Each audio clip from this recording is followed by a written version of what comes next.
प्रत्याशी हैं उनका नाम भी राधा है। क्या कहना चाहेंगी इस बारे में?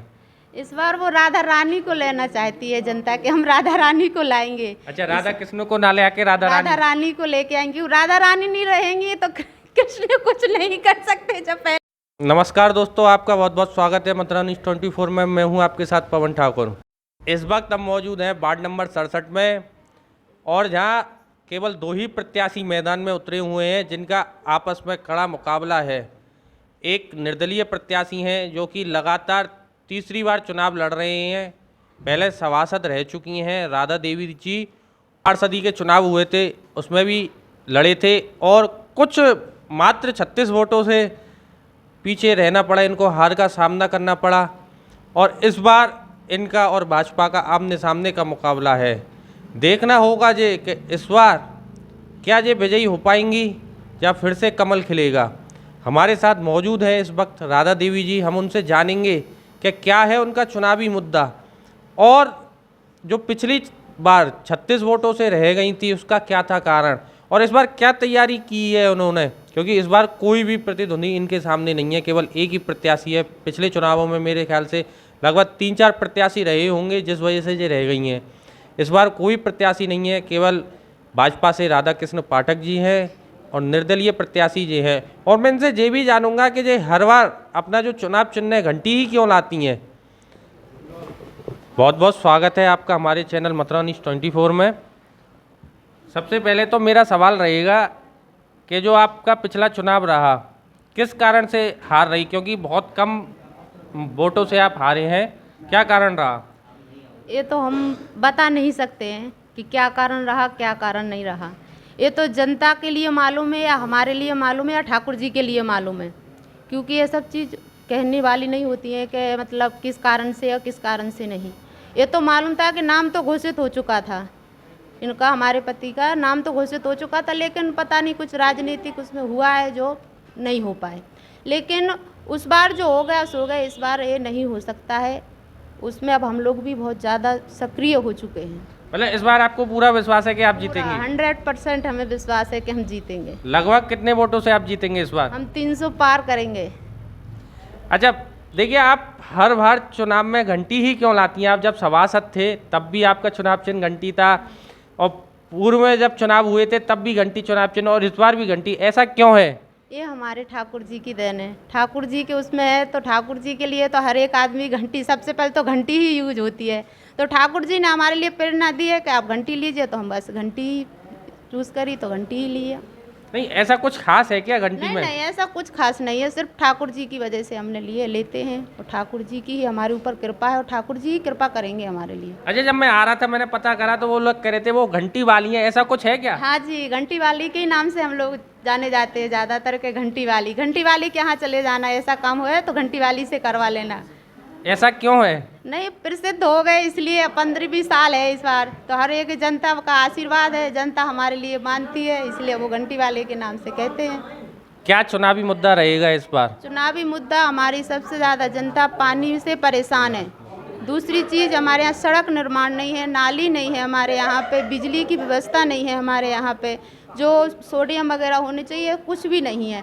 तो जो बीजेपी के पार्षद रहे आपके यहाँ, उनका तो काफ़ी उप सभापति भी रहे हैं और उनका काफ़ी वर्चस्व है, उन्होंने काम तो कराए होंगे, ऐसा तो है नहीं है? नहीं नहीं कराए होंगे, कहीं अपने उधर की साइड भले ही करा दिए होंगे, हमारे यहाँ तो कुछ नहीं काम किया करे हैं। आप खुद देख लीजिए, गली में घुसिए आप देखिए, इतना इतना पानी भरा रहता है। हमारी जनता अंदर परेशान रहती है पानी इतने इतने में। बच्चा परेशान स्कूल जाने के लिए, बरसात के मौसम में बच्चे स्कूल भी नहीं जा पाते हैं।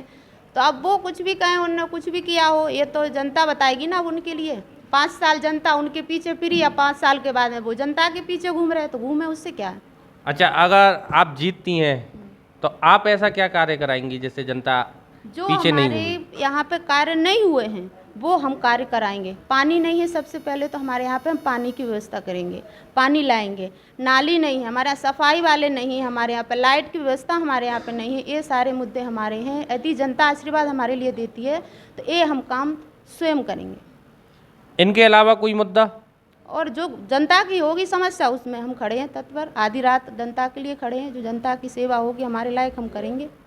नहीं, ऐसा है कि मैंने काफ़ी बार सुना भी है और सोशल मीडिया के माध्यम से देखा भी है कि जब आपके क्षेत्र में सफाई कर्मचारी नहीं आते तो आप लोग खुद लग जाते हैं। मैंने भैया को देखा है बहुत बार, ऐसा क्या है? स्वयं करते हैं, वो पानी भर जाता है अंदर गली में तो वो खुद जाके फावड़ा यहाँ से ले जाएंगे और बस वहाँ पे सफाई करने लगते, क्योंकि हमारे यहाँ से पानी का निकास जो है वो खुल के नहीं है। तो जो पानी का निकास की जो जगह है वहाँ यदि कूड़ा फंस जाता है, बोरियाँ फंस जाती हैं तो स्वयं खुद निकालते हैं, खुद वहाँ पे पहुँच के और खुद अपने आप ही निकालते हैं, क्योंकि लोगों की समस्या है तो वो हमारी भी समस्या है। और जो हम जनता की समस्या नहीं समझेंगे तो कभी कुछ भी नहीं हम समझ पाए। आप सभासद किस पार्टी से रही थी? हम तो निर्दलीय थे, पहले भी, दूसरी बार भी निर्दलीय, तीसरी बार भी निर्दलीय हैं। और जीतने के बाद में यदि जनता आशीर्वाद देती है, जनता के लिए लगता है तो वो जनता जैसा बोलेगी हम वैसा करेंगे। नहीं, एक बार सुनने में आया था जब कार्यकाल चल रहा था मुकेश गौतम जी का, और आप उसी समय सभासद थी शायद। हाँ उसी समय थी ना? हाँ। और कुछ अनबन हुई थी तो आपने शायद बीजेपी छोड़ी थी, ऐसा कुछ हाँ, है हमने उस छोड़ समय दी का थी, प्रकरण? हमने छोड़ दी थी बीजेपी, क्योंकि जब हमारे काम नहीं होंगे तो हम तो बीजेपी नहीं, कोई भी पार्टी छोड़ देंगे। हम निर्दलीय हैं, दम पे भी काम करा सकते हैं निर्दलीय वाले को।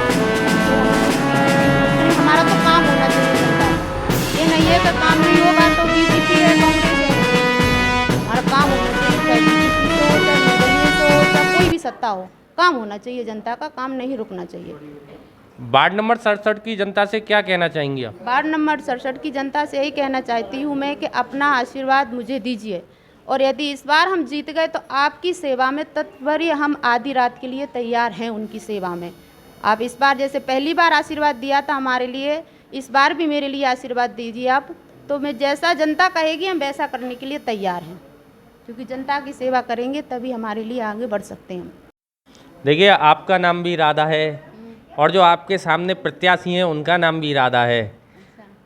क्या कहना चाहेंगी इस बारे में? इस बार वो राधा रानी को लेना चाहती है जनता के, हम राधा रानी को लाएंगे। अच्छा, राधा कृष्ण को ना ले आके राधा रानी को लेके आएंगी। राधा रानी नहीं रहेंगी तो कृष्ण कुछ नहीं कर सकते। जब पहले तो राधा रानी, और राधा रानी ही नहीं रहेंगी तो कृष्ण क्या करेंगे? तो पहले राधा रानी आएंगी, राधा रानी ही यहाँ का उन्नति कर सकती हैं और कोई नहीं। कृष्ण जी तो हैं, कुछ भी हैं, ये कुछ नहीं है, पहले राधा रानी है। बहुत बहुत धन्यवाद आपका। कितना दिलचस्प मुकाबला होगा जहाँ दोनों ही राधा है। अब देखना ये होगा कि राधा रानी जीतती हैं कि राधा कृष्ण जीतते हैं। दोनों ही राधा हैं। बहुत ही देखिए दिलचस्प मुकाबला रहेगा। मतलब वृंदावन में जो 9 वार्ड हैं, 9 वार्ड में से सबसे ज़्यादा दिलचस्प जो रहेगा कुछ ही वार्डों में रहेगा, जैसे कि वार्ड 66 में देखने को मिलेगा, जहाँ भाजपा और निर्दलीय का सीधे आमने सामने की टक्कर है। ऐसा ही वार्ड नंबर 67 में भी देखने को मिलेगा, जहां भी भाजपा के प्रत्याशी और निर्दलीय प्रत्याशी की आमने सामने की टक्कर रहेगी। अब देखना ये होगा कि किस वार्ड में कितने प्रत्याशी निर्दलीय जीतते हैं और कितने भाजपा के जीतते हैं।